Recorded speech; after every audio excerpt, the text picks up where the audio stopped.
I get into the lab, I didn't see the sun. When I come out the lab, it's like already at 5 o'clock. I didn't see the sun as well. Yeah. So the whole day is like I just live in some artificial light. Hello and welcome to this video. Today we have the great privilege to have ShuZhe onto the channel. ShuZhe is a great friend of mine and he's an integrated master's student at the University of Oxford. Today he's going to be sharing us about life at Oxford and what it's like to be a student here studying physics. ShuZhe, how are you? I'm fine today, yeah. Can you kind of start it off by talking a bit about your background and kind of who you are? Yes, I'm from China, but I take my high school in Singapore, in the National Junior College for 4 years. And after the National Junior College, taking the A-level exam, which is actually the Singapore A-level exam, I went in Oxford. Yeah, that's basically my general experience. That's brilliant. So what are some of the reasons for why you chose to come to the UK as an international student instead of applying back at Singapore or in China? Well, kind of for China, I cannot apply it because like they have the Gaokao. Actually, I think maybe A-level can qualify, but I don't consider that route because kind of, I think UK universities, especially like Oxford, has much more resources and you can get much wide like of like different people from different backgrounds, and I think you can learn much more from here. And the reason I didn't apply for Singapore basically is the same thing. Of course, it's also because kind of I've been in Singapore for 4 years. So kind of I want to change a place to experience the different uni life or study life. So I chose like UK university at the end. So as an international student, of course, it might be quite difficult to go from back home all the way to the UK, learn a new language or study in a new country with different cultures. Yeah. What were some of the challenges that you felt adapting to Oxford and the UK? So for these kind of challenges, I think one thing is definitely related to kind of geography, because well, when I was in China or in Singapore, I usually live in a quite warm place. Especially for Singapore, it's like the whole year is like summer, and every day I can see blue sky and clouds and white clouds, which is quite comforting. But I didn't appreciate it at that time, and until I come to UK, I found like the weather is not that good usually, and it's like raining. When it's sunny days, it actually looks very very nice for UK, but it's always raining, especially in winter, and in winter like. If I have lab on that day, this may be related to questions later, but I will just tell that like for Oxford, we have the physics lab and it's for entire day. And for that day, especially in winter or in January or maybe like November, when I get into the lab, I didn't see the sun. When I come out the lab, it's like already at 5 o'clock. I didn't see the sun as well. Yeah. So the whole day is like I just live in some artificial light. Yes. Yeah. No, I have to say that's one of the things which I got so kind of blow my mind when I came to the UK. Like I would wake up, it was like 6 a.m. in the morning, and I'd be like, it's black. And I go into the library, and I come out, it's 4 p.m. at night, and it is black again. And I'm like, what happened here? And I mean, the love that I have for blue sky was so profound that when I went back to Hong Kong over the summer, I literally went on the bridge in Hong Kong over Waterloo Road, and I just like stood there underneath Lion Rock. I was just like looking at the blue sky. I was like, I never see this in the UK at all. What's going on here? And I was just like so relieved to see the sun. But I know so miss the sunny day in Singapore. Like. So apart from the weather, perhaps, what were some other challenges which you had kind of adapting to the UK? Yeah, I think it's kind of, well, transition from the college, high school life to uni life. It's actually a bit challenging because for uni life, for college life, or as I said, like high school life, it's still kind of scheduled. Like there are teachers who care about you, like whether you did the homework. But here it's like you can attend the lecture if you want. You can do not attend it. And for this kind of lab or practicals, well, you can choose which day you want to go or what kind of practical you want to do. You have a lot of freedoms here, but at the same time, for my first few weeks, I just mess up my schedule sometimes. Like I may forget there are tutorials or there are lectures, or one day I think I even forgot like the lab start at 10 a.m. So kind of it's at first it's kind of I need to for the first few weeks, I think it takes time for me to get used to this kind of systems, this uni life system. But once you get used to this kind of life, it's pretty normal and I think comfortable every day. Yeah. Yes, definitely. I think once you get into the schedule, once you get into the routine, kind of around fourth week or second week, everything start getting back in order. Perhaps developing on what we've already been talking about. What were 3 of the positive things which surprised you when you came into Oxford? Yes. So for the 3 positive thing, I think is first is about lab. Is as I just now said, lab is 1 day, and usually it made me didn't see the sun well. But kind of most lab is fun. It's like it's interesting. It's about interesting practicals. I think for most people, say high school physics lab is mostly about like one experiment and you do it and you record it down. But for the lab in Oxford physics, it's actually interesting because the lab is 1 day, so it can spend a lot of like different experiments in the same day, and it's all like surrounding the same topic.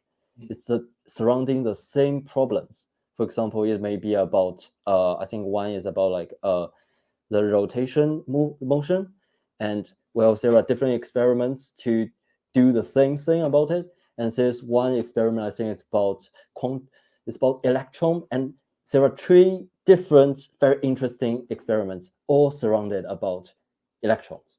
And that's the experiment just blow my mind. It's the first time I actually doing this kind of thing, and I found it's very interesting. So this practical. So the first positive thing I found, and the other one is I think the lecture notes here is actually quite good. Yeah, so this lecture notes is quite concise and understandable. I think it's just suitable for I think most students, and kind of it's sometimes better than the books I read, like popular books that textbooks say some people suggest in some website. Actually, I think our lecture notes may be like more suitable for us.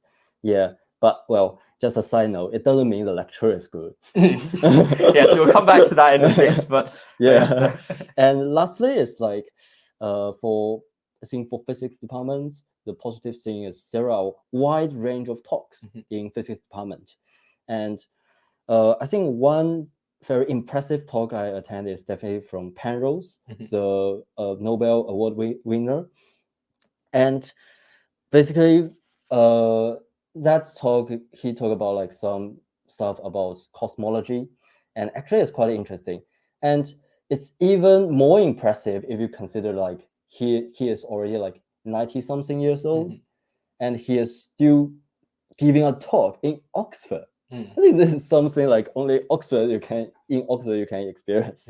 Yeah. And for each term, at least for me, it's like say in physics, there's one talk, like one whole day talk, inviting like professors from different region of UK to talk about like certain topics. Last time I think there's something called physics fields. So it's basically like we know some famous conflicts between like Newton and Leibniz, this kind of thing. That whole day is about like this kind of conflict between different scientists. And they talk about like from historical point of view about this kind of physicists, who is maybe more right, this kind of idea. And it's kind of very interesting and eye-opening for me. So I think this the last positive thing about like Oxford physics department, which is very good. I like it. Definitely. Yeah. That's amazing. Now, on the flip side of it, we also asked this question: what are some of the negative things about studying at Oxford? Yeah, definitely one thing is like the physics department. You need to understand, like, I think Oxford kind of give the people like it is old, it is like a bit rigid. Actually, it is true for the physics department. It is a bit rigid and non-flexible, so kind of hard to communicate with. So some example, for example, is like for our lecture. Some lecturers are not. I think they are definitely good tutors. Like if you are like have a 1-to-1 meeting with him, you can learn a lot. But if you ask him to lecture, he may get stressed. He may like gets like a bit anxious and he don't know what to do. And basically he just read from the notes, which is not helpful at all. Yes. Yeah, and I see some very good notes writer, but they just read from the notes and give all the definition and theorem without any explanation, which is, and if we try to communicate with departments, well, they can do nothing about it. And another thing about departments is that it's very important to remember that UK universities, they still care about, the way to, how do you say that? The way to mainly access your results is based on your exam. And one very important way to get a good result is from the past year papers. And for physics, they never provide past year papers. I should not say never. They rarely provide. They do it once in a 4 year. Yeah. So, and our like students community has like communicated with them, please provide more, or at least let us write some. And they just replied, no, don't do that. So they just don't want to provide any answers or solutions to past year papers. So we've talked a bit about the good side and the bad side of the physics department. Perhaps let's take a step back and think about, okay, let's think about the course in general. How is the physics course outlined? Is it a 3-year course, 4-year course? What is integrated masters? Can you talk a bit more about that? Yeah, so for physics course, it's depends on, I think all people at start will got 4-year integrated master. But at the second year, I think it's at the end of the second year or the start of the third year, you need to choose whether you want to do a bachelor degree or you want to do a master degree. And if you are going to do a bachelor degree, basically for the third year, you are going to take a project, industry project. And for other students, they will still take, most part is just theory. They will not take these kind of industry projects. And for those people who take the master degree, they will do some kind of, research projects in the 4th year, and maybe your tutor is now not from the colleges, but from the research topics. Yeah. So, and for the general outline for the first 3 years, I think here's another thing you need to take note for Oxford physics, because Oxford physics is not like Cambridge natural science.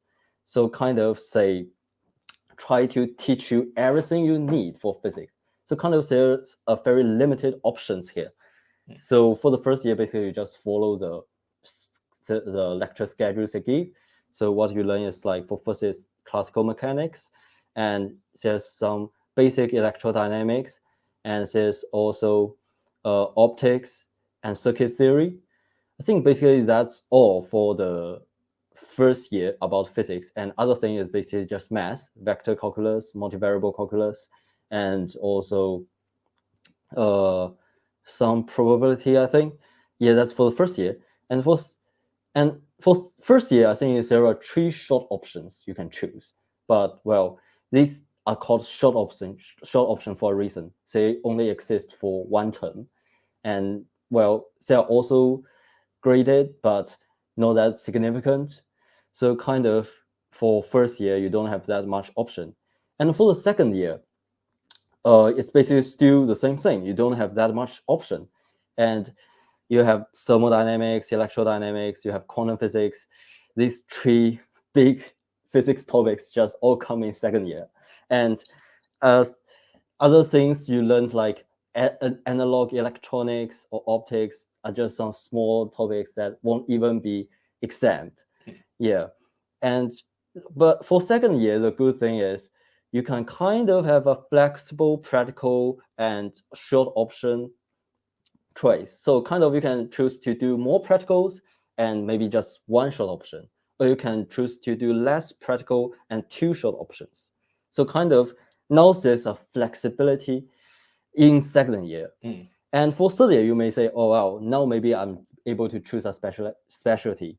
Well, you're disappointed. You still cannot. Yes. What you can choose is what you do not want to learn. So out of like 5 or 6 It's basically all very hard subjects. You can choose which one you do not like, and you don't need to learn. It's not which one you like, you can choose.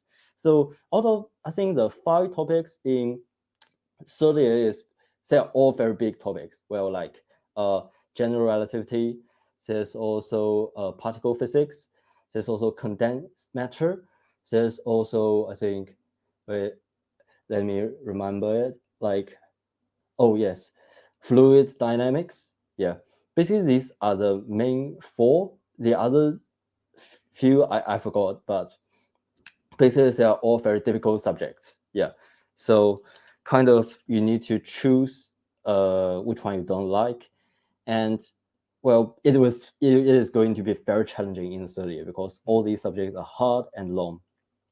Yeah. So perhaps we talked a bit about how the course looks like. What is a normal workload for you at Oxford?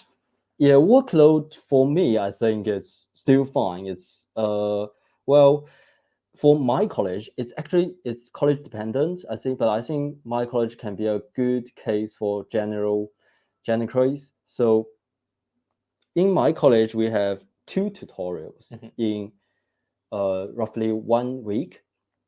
And that means like there are 2 tutorial sheets due like for each week. So it is still manageable. And I kind of advise like students who want to study physics is try to finish it early. Don't finish just before the deadline, because you can do it, but kind of you don't have that much time or enough time to think about how do you do the question. I have tried before like deadline, but it's so brain hurting, like trying to figure out things in that short span of time, and it doesn't give you a good deep understanding of the thing you are learning. I think they're not supposed to finish in that short amount of time. So kind of for physics, I think the pressure is not that hard. So try to give yourself more time and space to finish it. Yeah. So before we carry on this interview, thank you very much for coming on.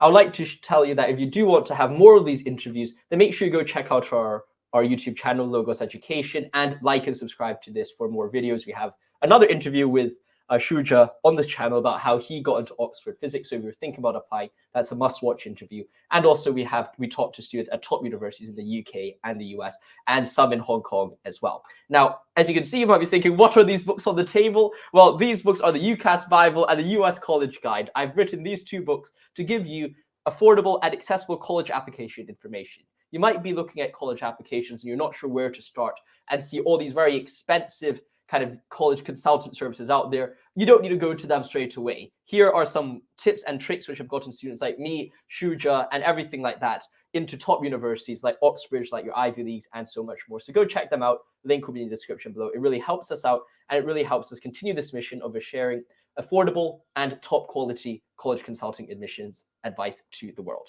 Now, let's carry on with this interview and talk a bit about our tutorials, because of course the tutorial system is something which we find at Oxford, which is rarely found anywhere else in the world. Yeah. What are some of the things that you discuss in a physics tutorial, and what is a tutorial like? Well, for tutorial, usually I think it's for one professor or maybe a PhD student sometimes, and with 3 or 2 students. And for physics, we usually will discuss about the homework. So basically the physics homework questions and what kind of problems we have. And we can discuss with the professors, and basically he will tell us some insights and how to solve it. And for some professors, which they are very good tutors, he will go very deep into like maybe topics related, and how do you like maybe visualize it like intuitively. Sometimes this kind of intuition is very important in physics, and usually you cannot learn it from just books or video. Kind of you need to talk to the professors, and he may share this kind of thinking process with you. And I think that is quite helpful. What is the most helpful things I get from like the tutorial systems. Yeah. So perhaps we have tutorials and perhaps a more normal kind of lecture format. What are lectures like? You talked about them a bit before. Yeah. For lectures, well, I think lectures is basically very common, like all around the world. there's no very big difference. I think, well, and the lectures really depends on the lecturers. So some lecturers, he can make his like speaking or like explanation quite interesting and attractive. So he may talk about, well, not only about this like equations, he's not just merely saying, well, this equation, blah, blah, blah, blah. He will actually do the derivations, work with the students during the process. How do you do it? And what are the motivation for this such random construct? What is the meaning of that? And this is good lecturers. And good lecturers may also have traits like he will tell maybe some jokes during lectures, and he may give some like short like how do I say, like short introduction to a scientist, like that is important for this theory we are learning. He can explain like what is his life and what happened to him, happened to the scientist. And basically I found sometimes this kind of lecture quite interesting and fun to learn with. But for some other lecturers, they will just read from the books or the notes or the PP or the slides, and he will not explain what is actually happening there. And for some professors, some lecturers, they are not even fully prepared. So kind of once they get up there and some students ask a question,